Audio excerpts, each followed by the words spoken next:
Hello, नमस्कार और आदाब तमाम दोस्तों को। आपके दोस्त और गाइड इरफान की तरफ से एक बार फिर आपके अपने चैनल एस्ट्रो एश्योरेंस पर आपके साथ हाजिर हूँ। जब हम जिंदगी में अच्छे वक्त का सामना करते हैं, जब सब कुछ ठीक चल रहा होता है, सब कुछ हंकी डोरी होता है, हमें प्रमोशन मिल रहे होते हैं, हमारी शादी हो रही होती है, हमारे रिश्ते अच्छे चल रहे होते हैं, हमारा रिश्ता अच्छा चल रहा होता है और करियर साइड जॉब फ्रंट पर सब कुछ ठीक होता है, हम अपने बॉस या बॉस के साथ अच्छी तरह से तालमेल बिठा रहे होते हैं और तो सब कुछ अच्छा होता है, तो फिर हम दशा पीरियड ट्रांजिट की बहुत ज्यादा फिक्र नहीं करते, हम उनके बारे में फिक्र नहीं करते। हालांकि जब चीजें वाकई चैलेंजिंग होती है और मुश्किल वक्त हम पर आता है तो यकीनन एक फिक्र पैदा होती है। आमतौर पर हम चल रही दशा को दोष देते हैं और फिर हम ये देखना शुरू करते हैं कि ये मेरी दशा है, ये मेरी अंतर्दशा है। उसी ग्रह की पिछली अंतर्दशा में क्या हुआ था? क्योंकि दशा सिर्फ एक बार आती है, तो अगर राहु दशा चल रही है तो राहु दशा जिंदगी में सिर्फ एक बार आएगी। जब तक आप दूसरा साइकिल नहीं ले रहे और लगभग 150 या 200 साल नहीं जी रहे, जो आज के जमाने में सवाल से बाहर है, तो दशा हमारी जिंदगी में सिर्फ एक बार आती है। अंतर्दशाएं अलग अलग ग्रहों की दशा में बार बार आती रहती हैं, तो हम ये चेक कर सकते हैं कि ठीक है, पिछली बार इस अंतर्दशा ने मुझे मुश्किल वक्त या मुश्किल पीरियड कब दिया था। इसमें कुछ सच्चाई हो सकती है कि एक खास अंतर्दशा आपको चैलेंजेस दे रही है, तो आप उनके बारे में फिक्र करते हैं। हालांकि हर अंतर्दशा एक अलग अंतर्दशा होती है, क्योंकि दशा लॉट के साथ कॉम्बिनेशन अलग होता है।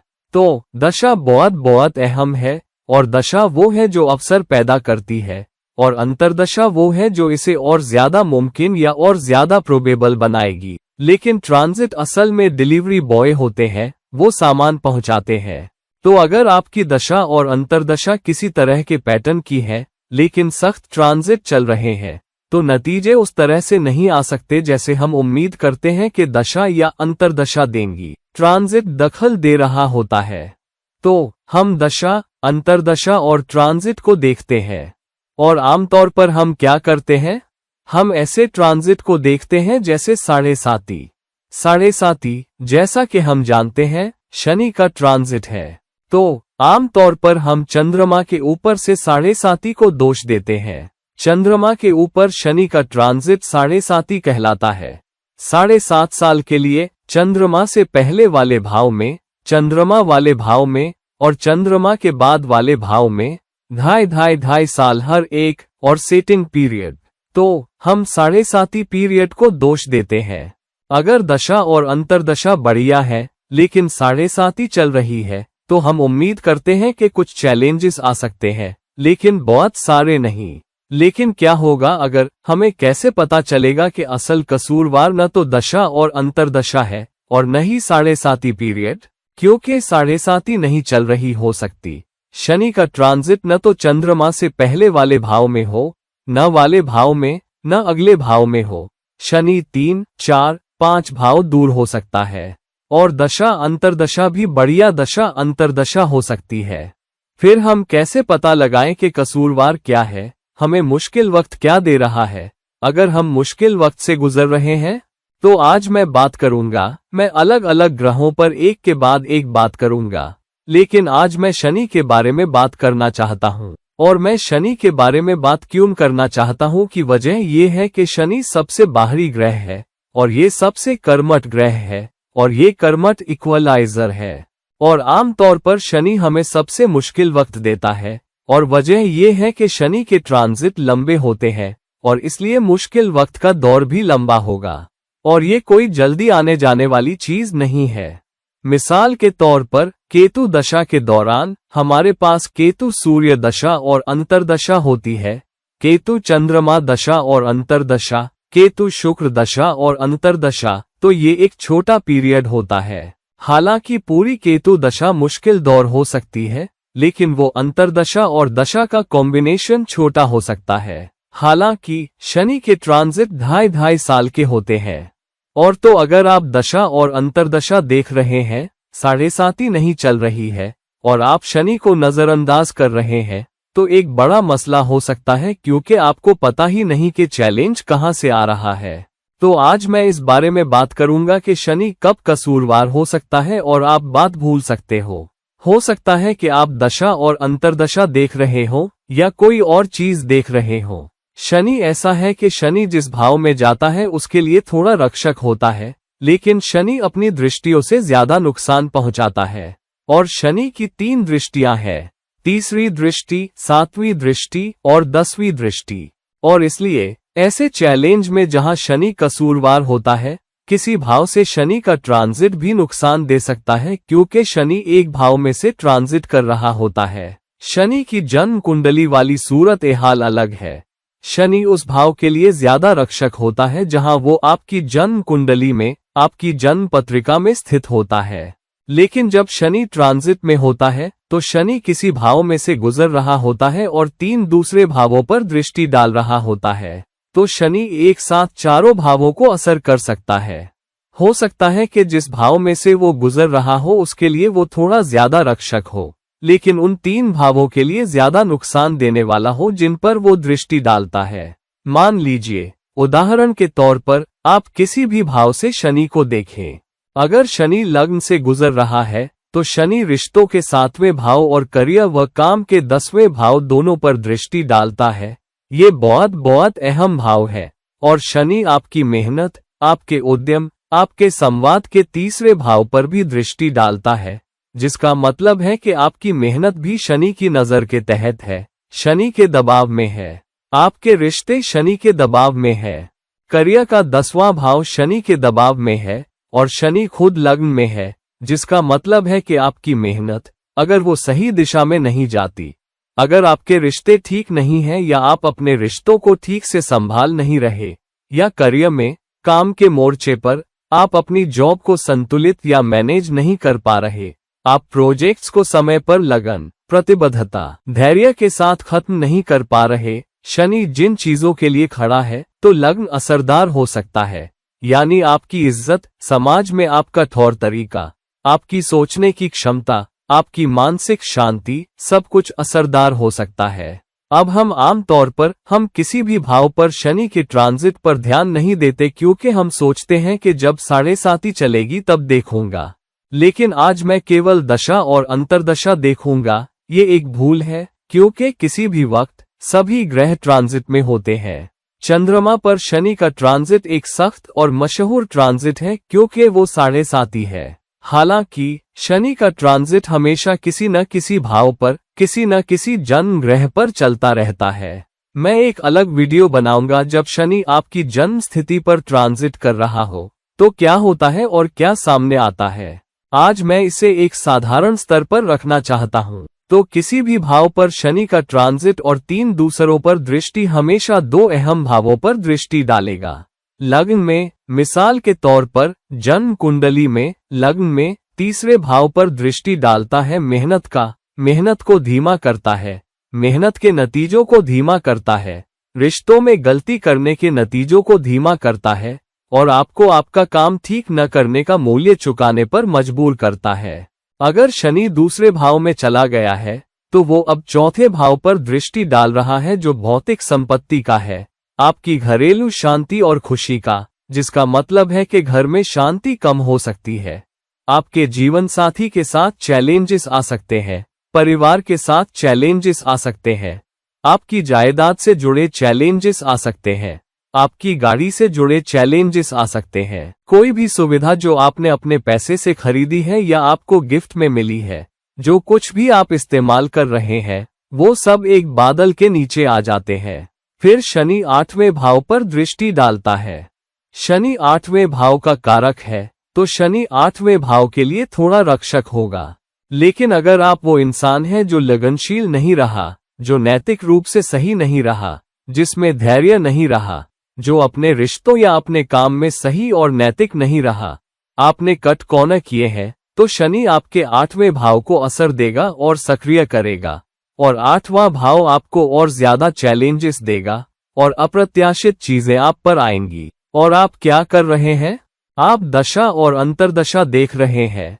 आप शनि के ट्रांजिट पर ध्यान भी नहीं दे रहे और 8वां भाव शनि की दृष्टि से जोर से सक्रिय हुआ है, वैसे ही जैसे दूसरा भाव जो कमाई का है। तो अगर आप अपनी संपत्ति को सही से मैनेज नहीं कर पा रहे, अपनी घर की शांति को सही से नहीं रख पा रहे, तो जायदाद आपको चैलेंजेस दे सकती है और दूसरे भाव की बचत को असर कर सकती है। अगर आप अपने काम को सही से मैनेज नहीं कर पा रहे तो क्या होगा? 8वें भाव पर शनि की दृष्टि संघर्ष, रुकावटें और चैलेंजेस है। तो प्रमोशन नहीं आ सकते, ग्रोथ नहीं आ सकती और आपकी कमाई और रोजी रोटी असरदार हो सकती है। और शनि की 10वीं दृष्टि 11वें भाव पर है जो आपकी मुरादों और ख्वाहिशों का भाव है। शनि किसी भी मुराद या ख्वाहिश को पूरी नहीं होने देगा। समाज में आपको चैलेंजेस मिल सकते हैं। शनि आपकी दोस्तियों को, आपके नेटवर्क को भी असर कर सकता है। वो लोग जिन्हें आप जानते हैं और आप सोचते हैं ये लोग मेरे लोग हैं जो जरूरत के वक्त, मुश्किल के वक्त मेरी मदद को आएंगे, वो आपकी मदद को नहीं आ सकते। और फिर आपकी आंख खुलती है, मैंने सोचा था कि ये शख्स, मैंने इसकी मदद की थी, मैंने उसकी मदद की थी, नहीं, वो मेरी मदद नहीं कर रहे। ऐसी सूरत हाल आप पर आ सकती है। तो किसी भी भाव में जब आप शनि को देखें, खासकर ट्रांजिट में, मैं 7.5 को फिलहाल अलग रख रहा हूं। 7.5 एक खास मामला है। मैंने 7.5 पर अलग अलग वीडियोस में बात की है, आप मेरे प्लेलिस्ट में देख सकते हैं और वो मिल जाएगा। तो किसी भी भाव पर शनि का ट्रांजिट और दूसरे भावों पर दृष्टि चैलेंजेस पैदा करेगा, मसले पैदा करेगा। तो सिर्फ दशा और अंतर्दशा पर ध्यान मत दो और ये मत सोचो कि क्योंकि दशा और अंतर्दशा चल रही है, शनि की 7.5 नहीं चल रही, तो शायद वो मुझे तकलीफ नहीं दे रहा। लेकिन आपको कैसे पता चलेगा कि क्या शनि का ट्रांजिट आपके लिए मुश्किलें पैदा कर रहा है न कि कुछ और? आपके लिए देखने का सीधा तरीका ये है कि चैलेंज कहाँ से आ रहा है। अगर चैलेंज काम या जॉब फ्रंट से आ रहा है, खासकर ठहराव, धीमापन, प्रमोशन न मिलना, पहचान न मिलना, बॉस और सुपरवाइजर के साथ ठीक से तालमेल न बिठा पाना, 99% ये शनि ही कसूरवार है, कुछ और नहीं। जब तक कि आपके 10वें भाव में बहुत बहुत खराब कष्टदायक ग्रह न हो, आपको शनि को दोष देना है क्योंकि वो काम से जुड़ा है। शनि सेवक है और आपकी सेवा में अगर आपको मुसीबतें आ रही है तो सबसे ज्यादा जिम्मेदार शनि को मानो। तो ये देखो। दूसरी बात, अगर आप एक लंबे अरसे से किसी चीज पर काम कर रहे हैं लेकिन फिर भी नतीजे नहीं मिल रहे और आपने जायदाद में पैसा लगाया है लेकिन जायदाद आपको ट्रांसफर नहीं हो रही, आपने कोई प्रोजेक्ट जमा कराया है, प्रोजेक्ट पास नहीं हो रहा, आपने किसी के सामने शादी का प्रस्ताव रखा है लेकिन हाँ या कोई सकारात्मक जवाब उस शख्स से नहीं आ रहा, जो कुछ भी अटका हुआ है, धीमा पड़ा हुआ है, पूरा नहीं हो रहा है या ना मिल रहा है, सबका सब दोष या ज्यादातर दोष शनि को दिया जा सकता है, खासकर अगर उसमें काफी मेहनत लगी हो। अगर आपको 3-4 हफ्तों में कोई लड़की पसंद आ गई, आप उसके साथ बाहर गए और 1-2-3 हफ्तों में आपने प्रपोज कर दिया, तो ये ज्यादा शुक्र का खेल है। ये मंगल का भी हो सकता है, लेकिन ये शनि नहीं है क्योंकि सिर्फ 2-3 हफ्ते हैं। हालांकि अगर आप किसी को 2-3 सालों से जानते हैं, उसके साथ वक्त बिताया है, घूमे हैं, रिश्ते को पहचान दी है और फिर आपने प्रपोज किया और वो शख्स ना कह दे, तो देखो कि क्या उसमें काफी मेहनत लगी है। आप उस जिंदगी के किसी खास हिस्से से कुछ नतीजे पाने के लिए मेहनत करते रहे हैं। आपने धैर्य भी रखा हो सकता है, फिर भी नतीजे नहीं मिल रहे, तब शनि कसूरवार हो सकता है। दूसरी बात, देखो कि आपकी जन्म कुंडली में शनि कहाँ स्थित है और शनि कहाँ दृष्टि डाल रहा है। अगर ये वही क्षेत्र है जहां से चैलेंज आ रहा है, रुकावट आ रही है, अड़चन आ रही है, तो शनि को दोष देना है, किसी और चीज को नहीं। ट्रांजिट को भी देखते हुए और लग्न चार्ट, जन्म पत्रिका में स्थिति को भी देखते हुए। तो जब आप समग्र समीक्षा करो, ये देखो कि चैलेंज कहाँ से आ रहे हैं, चीजें कहाँ अटक रही हैं, कहाँ रुकावटें हैं, कहाँ आपको मूल्य चुकाने को मजबूर किया जा रहा है, आप जुर्माने भर रहे हैं, आप ऊंचे बिल भर रहे हैं, आप रिश्ते खो रहे हैं और आप मेहनत कर रहे हैं लेकिन चीजें पूरी नहीं हो रही, तो शनि किसी और से ज्यादा कसूरवार है। तो जानो कि अपनी कुंडली में गहराई से कैसे उतरा जाए। अपनी जन्म स्थितियां समझो, शनि की स्थितियां समझो, शनि की दृष्टियां समझो। वो किस भाव में है, वो किसी दोस्ताना जगह पर स्थित है या दुश्मन की राशि में, किन योगों और दोषों में है, किन दृष्टियों में है, और वो खुद किन भावों पर दृष्टि डालता है। एक संपूर्ण निष्कर्ष के आधार पर समग्र रूप से देखते हुए फिर इस नतीजे पर पहुंचो कि चैलेंज कहां से आ रहा है, कौन सा ग्रह कसूरवार है, और क्या वो जो कसूरवार है उन संकेतों के आधार पर जो मैंने तुम्हें दिए हैं। फिर तुम शनि पर उंगली उठा सकते हो और फिर उसके लिए उपाय और समाधान कर सकते हो। शनि का सबसे सीधा उपाय, और हर वीडियो में मैं तुम्हें सिर्फ मुश्किलें और चैलेंजेस नहीं दूंगा, मैं हमेशा समाधान बताऊंगा। सबसे अच्छा उपाय जब शनि की तरफ से चैलेंजेस आ रहे हो तो ये है कि और ज्यादा धैर्य रखो, और ज्यादा लगन रखो, और ज्यादा मेहनत करो, और अपने सुपरवाइजर, अपने पिता और अपने गुरुओं के साथ रिश्तों पर काम करो। अगर कुछ नहीं तो अपने पिता से जुड़ो, अपने गुरुओं से जुड़ो, उनके लिए कुछ खास करो, उन्हें सलाम करो, उनका आशीर्वाद लो, उनसे माफी मांगो। कभी कोई काम हो सकता है या कोई गुरु नाराज हो सकता है, आपके पिता नाराज हो सकते हैं, आपको पता भी ना हो, उन्हें भी याद ना होगा उस बात को, लेकिन उस वक्त वो खुश नहीं थे। तो अपने गुरुओं से जुड़ो और किसी को अपना गुरु बनाओ। अगर बिल्कुल नहीं है, आपका कोई गुरु नहीं है, किसी गुरु को देखो, हो सकता है कोई आध्यात्मिक गुरु या परिवार में कोई बुद्धिमान इंसान, किसी बृहस्पति जैसे बुद्धिमान इंसान को अपना गुरु बनाओ और तुम पाओगे कि वो वक्त कम हो जाएगा। ज्यादा दान करो, उदार हाथ रखो, खासकर अगर तुम्हें पैसे की परेशानी नहीं है, लेकिन छोटी छोटी मदद, मुस्कान भी अच्छी हो सकती है। और गरीब लोगों को औजार उपहार में दो, जैसे किसी प्लम्बर को प्लम्बिंग का सामान देना, किसी बढ़ई को उसके काम के औजार देना। तो जो कोई तुम जानते हो जिसने कभी तुम्हारी मदद की हो, उन्हें उपहार दो या कुछ पैसे दो। ये एक और चीज है जो बहुत बहुत अच्छी है, क्योंकि ये लोग वो हैं जो शनि का प्रतिनिधित्व करते हैं। और किसी वृद्धाश्रम में दान करने की कोशिश करो, उन लोगों को दान करने की कोशिश करो जो सच में नीचे है, सीढ़ी के सबसे निचले पायदान पर है, जो हॉस्पिटल के बिल नहीं भर पा रहे, जो अपने बच्चों की फीस नहीं भर पा रहे। और तुम पाओगे कि धीरे धीरे लेकिन पक्के तौर पर सूरत ए हाल पलट जाएगी। लगे रहना, प्रतिबद्ध होना, प्रतिबद्ध बने रहना, लगनशील बने रहना, अपना धैर्य रखना और परम शक्ति पर अपना भरोसा रखना, यही सबसे बेहतरीन उपाय है उस मुश्किल दौर को पार करने और सहने के लिए जो शनि या शनि का ट्रांजिट दे रहा हो। तो दोस्तों, अपनी अपनी कुंडलियों में देखो, सूरत ए हाल को बेहतर तरीके से समझो। और अगर तुम मुझसे कोई परामर्श लेना चाहते हो तो कृपया मुझसे नीचे दिए गए लिंक पर जुड़ो। और किसी और वक्त, किसी और वीडियो में ये तुम्हारा दोस्त और गाइड इरफान नमस्कार कहता है।